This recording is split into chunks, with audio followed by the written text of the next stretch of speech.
In my younger and more vulnerable years, I developed a severely misguided meh feeling about The Hunger Games by Suzanne Collins. I had read it as a kid and been obsessed for a while, like we all were, but at some point my obsession sort of fizzled out.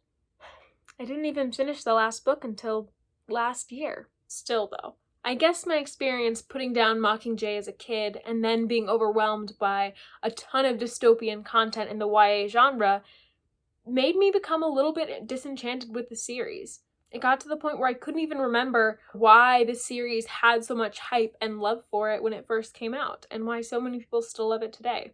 I assumed that Katniss was just another strong female character that we've seen in YA time and time again, who doesn't really have fleshed out emotions and is only a good protagonist because she's more masculine than the men.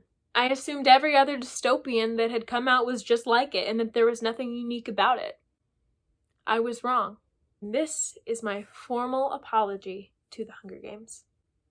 I'm sorry. Hi, I'm Selena, and today we're going to talk about why The Hunger Games is iconic. The Hunger Games is a best-selling series by Suzanne Collins that sold 100 million copies worldwide and has been translated into 54 languages since the trilogy's original release.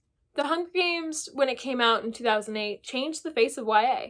It started the dystopian trend, and we see a ton of YA dystopians come after The Hunger Games, like Divergent by Veronica Roth, Legend by Marie Lu, and The Darkest Minds by Alexander Bracken. The prequel book for The Hunger Games coming out this month, that prequel book has a first printing of 7.5 million copies. That's a lot of copies for a first printing. But why does it have 7.5 million copies? What did it bring to us? What did it bring to YA? Well, it got dark. It went places that YA just didn't generally go. Even though YA had always had a thing for gritty stories, we hadn't seen it to this level, I think, at least in the modern state of YA, which was heavily influenced by Harry Potter. We didn't see governments treat people like people were treated in The Hunger Games until The Hunger Games. And then we started seeing a string of terrible governments and whole populations being mistreated. But I think that The Hunger Games and the atrocities that happened in that book far outshone some of the darker stories in YA that we'd seen before. Not all, but some. So let's take a few minutes to break that down and appreciate all that The Hunger Games has given us. It's there now. First of all, I have to give a major spoiler warning ahead because we are going to be spoiling major events in the first, second, and third book of the Hunger Games series. So if you haven't read these books and you need to before this next prequel comes out, please go read them and then come back to this video and it'll be here waiting for you. In the ruins of North America, 12 districts are subject to the Iron Fist rule of the extravagant capital city. One way the Capitals controls these districts and quells rebellions is through a broadcast called the Hunger Games, where 24 tributes, teens, taken from each district, are thrown into a vicious arena that works against them and expected to kill each other until there is one victor left standing. In the Hunger Games, we follow Katniss Everdeen, one girl from District 12 who finds herself embroiled in the games of the Capitol, inside the Hunger Games and out of them. I want to touch on some of the themes that made the Hunger Games really unique and kind of iconic. And the first one of those that I'm going to touch on is the idea that the Hunger Games discusses grievable and non-grievable deaths, and how the Hunger Games discusses the reclamation of humanity in a society that's determined to take it from you. To understand what I'm be talking out here, I have to give a tiny little synopsis to what I mean when I'm saying grievability. I don't mean that when these characters who are ungrievable die, no one grieves them. That's not what ungrievable means. This is a anthropological idea that was come up with by Michael Foucault, and I will try my best to explain what it is from my very limited knowledge. Foucault posits that basically in a state where the government controls who lives and who dies, in whatever way that may be, Certain lives are placed as more important and therefore more grievable than others. So some lives are going to receive justice more if they're murdered. Some lives are seen as more important to society than others. And those more important lives are the ones that get justice, the ones that are grieved by society, the ones that are protected by law. In other words, some lives are worth more in the eyes of the law, because those lives are the ones that are going to get justice served if they are taken. In the Hunger Games world, the Capitol has made the lives of people living in the disenfranchised districts, such as District 12 and District 11, worth less than the lives of people from better off districts, such as the career district. So District 4, District 1, District 2, I think. Furthermore, the Capitol does not send any tributes to the Hunger Games, showing that the Capitol values lives of the Capitol citizens more than it does the lives of people in the districts. So you can see in the Hunger Games world, some lives are used as pawns at a killing game, and some are given better tools to face that game, and some don't even have to play. One example where we see the Capitol not valuing the lives of those in disenfranchised districts is when we learned that you can trade your name going into the reaping to be chosen for the Hunger Games for food. We are told that Gale Hawthorne's name was in the reaping no less than 42 times by the time he was 18 years old. In this way, the Capitol forces its citizens to gamble with their lives in order to meet their most basic needs. Katniss's arc is one that, throughout the series, we see her fighting against the Capitol making these lives of people ungrievable. We see her asserting the humanity of people from these disenfranchised districts, or of people in general. The entire Rue episode is a beautifully done resistance to the Capitol making lives ungrievable. First, Katniss and Rue form an alliance where, when they are trying to signal to each other when they're far apart, they use a 4-note birdsong to communicate with each other through whistles. Katniss feels very protective of Rue because Rue reminds her of her little sister Prim, who she entered the games to protect. When Rue is killed by Marvel, Katniss kills Marvel and sings to Rue until she dies. Katniss then thinks something really radical. She thinks, I want to do something, right here, right now, to shame them, the Capitol, to make them accountable, to show the Capitol that whatever they do or force us to do, there is a part of every tribute they can't own, that Rue was more than a piece of their games. And so am I. What Katniss does is cover Rue's body and the wound with flowers to give her a proper send-off. And this simple gesture is a way to honor Rue's life. It asserts that the Capitol can't have all of her and can't just have her as a piece of their games. They have to recognize Rue's humanity in this moment.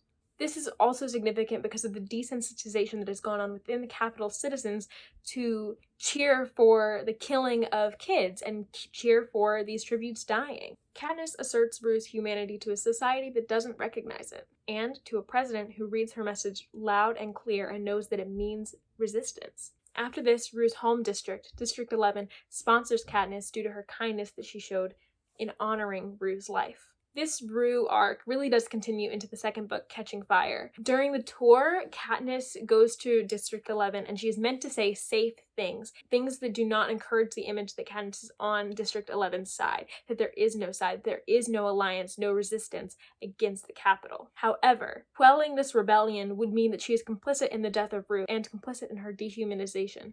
And when confronted with Rue's family, Katniss can't do it.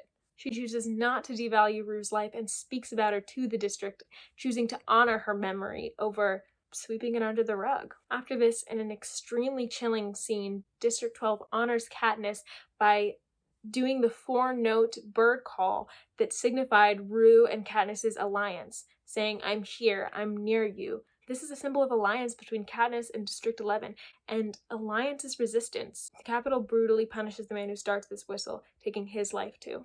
Then when Peeta and Katniss go into the quarter quell and have to be judged by the game masters and given a score, instead of showing off their survival skills, Peeta paints a picture of Rue covered in flowers. It's a gesture that reminds the game masters that even though they're putting Peeta and Katniss in the games, they chose not to play last time. And they're going to do it again if they can. And this is where I want to transition to the other ways that Katniss fights the Capitol's oppression and asserts the humanity of herself and the other tributes. And in this context, it really makes a lot more sense why Katniss becomes the face of this rebellion. If you were ever wondering in Mockingjay why Katniss needed to be the face of this rebellion, it makes a lot more sense in this light. Let's talk about the almost suicide at the end of book 1. Katniss and Peeta are the only ones left, and they choose, instead of being forced to kill one another and take away their own humanity and the life of someone else that way, they choose to not play and eat berries that will kill them if they swallow them. They refuse to let the Capitol turn them into killing machines, and they choose to have power over their own lives and deaths. They refuse to be pawns in the Capitol's games to scare the rest of the districts, and they put the Capitol in a position where they'd be in trouble either way, because if these tributes are both allowed to live, then they've just defeated the purpose of the games, right? They've just cheated the Capitol out of one victor. And if they both die, then they've just completely ruined the whole purpose of the Hunger Games, and either way you could incite a rebellion. And this is directly fighting against the disturbing way the Capitol manipulates these tributes into doing what they want and making them into a pawn in their games. Directly before this scene, we see the Capitol exercise its power in a really disturbing way through the scene with the mutations. The mutations are vicious dog creatures that are either made to look like the dead tributes or actually made of the remains of the dead tributes. But I think the effect is the same whether they really use the tribute's body or whether they just made it look like the tribute's body. They're still using that tribute to create this mutation, even if it's just an inspiration from that tribute's looks. And this is a horribly disturbing scene for many reasons. The first of which is the mutations prove that the Capitol will use you whether you live or die. Nothing is sacred. The tribute's bodies, the tribute's eyes, the tribute's looks, they're all used to create these vicious dog creatures with the vicious capacity to murder the tributes that are living. The tributes' bodies, even if Katniss had covered them all up in flowers, they still would have been the Capitol's to play with in this game. Second reason this is really disturbing is the mutations tear Cato apart. And Cato has been a terrible character up to this point. He's bloodthirsty, he participates in the Hunger Games, he loves it. This is what he's been trained to do. He is here and he is winning because he's so not afraid to kill all the other tributes. And this is not the kind of guy who is a sympathetic figure at all. But his death at the hands of the mutation, and then Katniss, who puts him out of his misery, it shows that even the careers, with their privilege and their high scores and their food pile, are just products of this terrible society and what the Capitol has manipulated them into being. And no matter whether they were complicit, no matter whether they're also a victim, they don't deserve that fate. And Cato didn't either. No one in the arena deserves this fate. You also realize that no matter who you are, the Capitol will chew you up and spit you out, and it doesn't matter if you're a career. And this brings me to my second point that I want to make in this video. This is all a game to the Capitol, and this book calls out how the Capitol has made this form of oppression a form of entertainment for its sheep-like and gaudy and just childlike citizens. And it's more than just entertainment, because by making this a form of entertainment, the Capitol has ensured that this system has checks and balances. Because the Hunger Games are meant to make the districts fear the Capitol. They're meant to keep a rebellion from happening. And then the entertainment factor of the Hunger Games asserts that there's always people who are going to fight to be tributes, people who are going to prop up the system, Capitol people who are going to watch it and sponsor it and love it and get into it. And so by creating this as a game, by creating this as entertainment, they have made this a self-regulating system. Through the Hunger Games, we see that the Capitol has the means to crush its rebellious citizens and the means to have the citizens who profit from the games uphold its legacy. And this is why during the quarter quell, when the victors go back into the arena, even the Capitol is disturbed, because this was supposed to be, their victory was supposed to be the end. And it's not just entertainment anymore, or it doesn't look like it is, at least. And it's also why asserting Katniss and Finnick's humanity is a huge way that the rebellion uses them for propaganda. And that's why it's effective propaganda, because you humanize the victors, and they're no longer just these shiny toys. They're no longer these victors, but they're also traumatized people who've been put through a lot by the Capitol. Collins understood very well that to fight dehumanization, you combat it with rehumanization. So Finnick is no longer just a shiny, sexy victor. He is a product of the Capitol's atrocities and the trauma he's gone through due to the Capitol. Collins also understood that by writing this story as a novel, by its millions of readers reading it, by the directors and the producers turning this into a franchise and dragging it out as long as possible, and for all those people who went to see it, we are, in a way, the capital. Or at least we have the potential to become the capital. In a way, we understand the tragedy and the right side to be on when we read or watch The Hunger Games. But in the end, a lot of people profited off of and paid to see this story in one way or another about kids killing each other. And we were entertained by it in a disgusted sort of way. And you can say it's just fiction, but fiction is powerful. This fiction is very self-aware.